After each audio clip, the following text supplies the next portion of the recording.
Hyper मेट्रोपिया। और जो इसका क्वेश्चन आता है वो यही आता है कि आप रे डायग्राम बना के दिखाइए, और सवाल पूछेगा कि भाई किसी का अगर दूर नहीं दिख रहा है तो उसको कौन सा टाइप का करेक्टिव लेंस लगता है, नजदीक नहीं दिख रहा है। नजदीक किसको नहीं दिखता है, कभी आप मार्क किए हैं नजदीक किसको नहीं दिखाई देता? देखिएगा जनरली जो आदमी 45-50 साल का हो जाएगा उसको नजदीक का दिखाई नहीं देता है। कैसे? देखिएगा कहीं दादाजी बाबा लोग जो बूढ़े आदमी लोग रहते हैं उनसे आप कहिए कि बाबा थोड़ा ही पढ़ के बता दीजिए ना क्या लिखा हुआ है, चश्मा लेके आओ, पहले वो क्या मंगवाएंगे? चश्मा मंगवाएंगे, तब हुआ। तो याद भी ऐसे ही रखना है कि जिसको दूर का दिखता है और नजदीक का नहीं दिखता, मतलब उसको कौन सा बीमारी है? फार साइटेडनेस है, यानी दूर का दिख जाता है नजदीक का दिखाई नहीं देता। नाम लंबा है, नाम लंबा है तो ये कौन सी बीमारी है? फार साइटेडनेस या लॉन्ग साइटेडनेस। फार साइटेडनेस या फिर लॉन्ग साइटेडनेस। जिसको दूर का नहीं दिखता है उसको क्या कहते हैं? फार साइटेडनेस या फिर लॉन्ग साइटेडनेस। क्लियर? ये बात समझ में आ गई? अब ये ज्यादातर बीमारी किसको होता है? ओल्ड एज पीपल को होता है। आप देखिएगा ओल्ड एज पीपल के साथ कोई घर में अगर आ जा रहा है, वो बहुत दूर भी बैठे होंगे, तो कोई अगर महिला मान लीजिए घर में जा रही है तो तुरंत कह देंगे अरे फलाना शर्मा जी की बहू कहाँ आई थी, आज क्या काम था, वो पूरा उनको नजर है। लेकिन आप कह दीजिए कि भाई रामायण पढ़िए बैठ के, महाभारत पढ़िए बैठ के, वो उनको नहीं दिखाई देगा। लेकिन दूर का, तो हम पहले जब छोटे थे, मैंने जब 6, 7, 8 में पढ़ते थे या उससे भी छोटे रहे होंगे, तो इतना ज्ञान नहीं था कि मायोपिया हाइपरमेट्रोपिया बीमारी होता है। तो एक आध गो बाबा हमारे घर के सामने बैठते थे, तो कोई महिला गई इधर से उधर तो वो देखते थे अरे कौन महिला जा रही है, कौन, तो बुलाते थे। हम लोग छोटे खेल रहे थे, ए बाबू इधर, कौन सी महिला गई अभी, वो क्या करने गई, 10 सवाल। हम पूछे अजय अभी बूढ़ा आदमी है भाई, महिला कोई जा रही है तो इसको सब दिखाई दे रहा है, जब कहते हैं किताब पढ़ने के लिए तो इनको कुछ नहीं दिखाई देता है। तब हमको आइडिया नहीं था कि भाई इनको देख बीमारी है। हम तो ये सोच रहे हैं कि इसका कुछ दिक्कत है, बड़े करेक्टर कि दूर दूर दूर से महिला जा रही हो दिख रहा है। हालांकि रामायण इनको पढ़ाई नहीं होता है, तो कुछ इनके साथ गड़बड़ है। लेकिन जब बड़े हुए क्लास 10th में आए तब पता चला कि अरे यार बेकार में इनके करेक्टर पर डाउट कर रहे थे, इनको तो बीमारी था जिसका नाम था हाइपरमेट्रोपिया। समझ में आया? तो हाइपरमेट्रोपिया में क्या होता है, वापस से भगवान का दिया हुआ आंख बनाते हैं कि भगवान ने जो आंख दिया उसके साथ क्या हुआ। तो ये जो आंख है ये आपको भगवान ने दिया, ये ऐसा आंख है, अंदरूनी स्ट्रक्चर है आंख का, अंदरूनी स्ट्रक्चर है आंख का, और इस प्रकार से ये आंख है। ये कुछ ऑप्टिकल नर्व है जो ऊपर की ओर गया होगा। इस पर वापस से जैसा आपको बताया कि ये रेटिना होता है जिसके ऊपर आपका इमेज फॉर्मेशन होता है, ये रेटिना है। ये आपका प्रिंसिपल एक्सिस, ये प्रिंसिपल एक्सिस है। इसी प्रिंसिपल एक्सिस पर कहीं पर कोई एक ऑब्जेक्ट है। अब ये ऑब्जेक्ट क्या किया, यहां से एक रे ऐसे गई, यहां से एक रे ऐसे गई। ये लेंस का क्या नेचर है? ये लेंस का नेचर है कन्वर्जिंग। ये यहां से टकरा कर और इतना ज्यादा वो हो गई कि कहां पर जाके मीट करने लग गई, बिहाइंड रेटिना, रेटिना के बाहर। याद कैसे रहेगा? नाम बड़ा, लॉन्ग, फार, तो रेटिना से दूर यानी लेंस से दूर।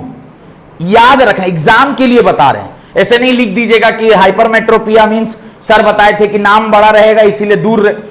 याद करने के लिए हाइपरमेट्रोपिया, फार साइटेडनेस, लॉन्ग साइटेडनेस, लॉन्ग मतलब दूर, दूर मतलब सब दूर। तो इधर क्या बनता है, रेटिना के बाहर यानी लेंस से काफी दूर इमेज बनता है। अब लेंस से दूर चला गया इमेज, आप क्या चाहते हैं कहां बने, रेटिना पर बने। आप उसको क्या करके लाना होगा, पहले लाना होगा, यानी एक बार कन्वर्ज करना होगा और फिर कन्वर्ज होगा तब जाके उस जगह पर आएगा। तो ये तो डिफेक्टिव आई है। ये कैसा आई है, this is defective eye, this is the defective eye. तो लिख दीजिए ये किसका फोटो है, this is the defective eye. ये डिफेक्टिव आई का डायग्राम है। आपको दोनों ही पूछता है, डिफेक्टिव आई भी पूछता है और करेक्ट आई भी पूछेगा, तो ये डिफेक्टिव आई है। अब डिफेक्टिव आई को हम लोग को क्या करना है, सही करना है। सही करने के लिए वापस से रे डायग्राम बना रहे हैं।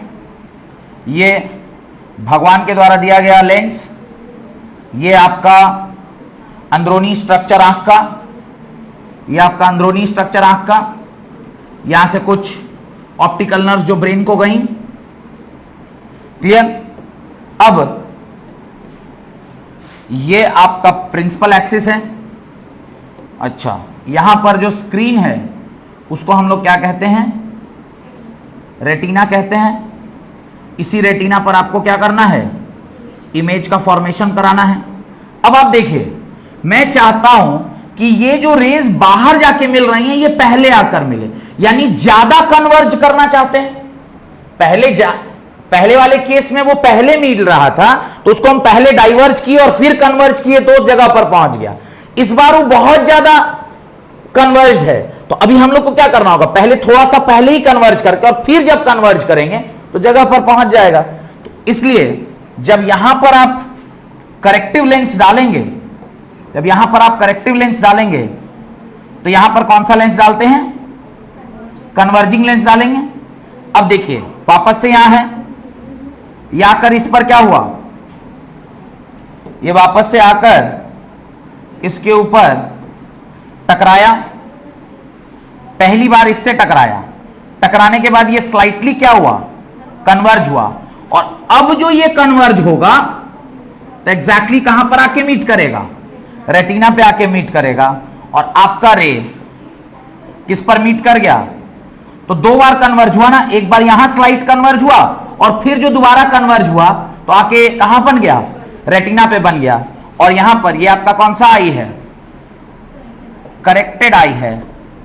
और ये तब हुआ जब हमने कौन सा लेंस यूज किया, कन्वेक्स लेंस यूज किया, यानी हाइपरमेट्रोपिया में। अच्छा, कन्वेक्स लेंस का फोकल लेंथ क्या होता है, पॉजिटिव होता है, इसीलिए इस पर्टिकुलर लेंस का पावर भी क्या होगा, पॉजिटिव होगा। तो देखिएगा जितने भी ओल्ड एज पीपल होंगे उसको जो पावर लगता है वो क्या लगता है, पॉजिटिव लगता है। वेयरएज इसका जो फोकल लेंथ है वो क्या होता है, नेगेटिव होता है, तो इसका जो पावर है वो भी क्या होगा, नेगेटिव होगा। ज्यादातर बच्चे जो हैं उनको कौन सा लेंस लगता है, नेगेटिव लेंस लगता है। और जितने भी बुजुर्ग हैं उनको कौन सा लेंस लगता है, पॉजिटिव लेंस लगता है। क्या क्या मोटा का हो गई तो क्वालिटी ऑफ लेंस पे डिपेंड करता है ना, मोटा और पतला। तो कोई कोई का 7.5 8 हो जाएगा ना, तो उसका इतना मोटा लेंस रहेगा कि आंख इतना बड़ा बड़ा दिखेगा आप जब इस पार से देखेंगे। देखिए कोई कोई क्लास में ऐसा बच्चा रहेगा 7.5 8 14 15, अब उसको देखिएगा तो लगेगा तो माने मिरर लेके बैठा हुआ, इतना मोटा मोटा ग्लास स्लैब लेके बैठा हुआ।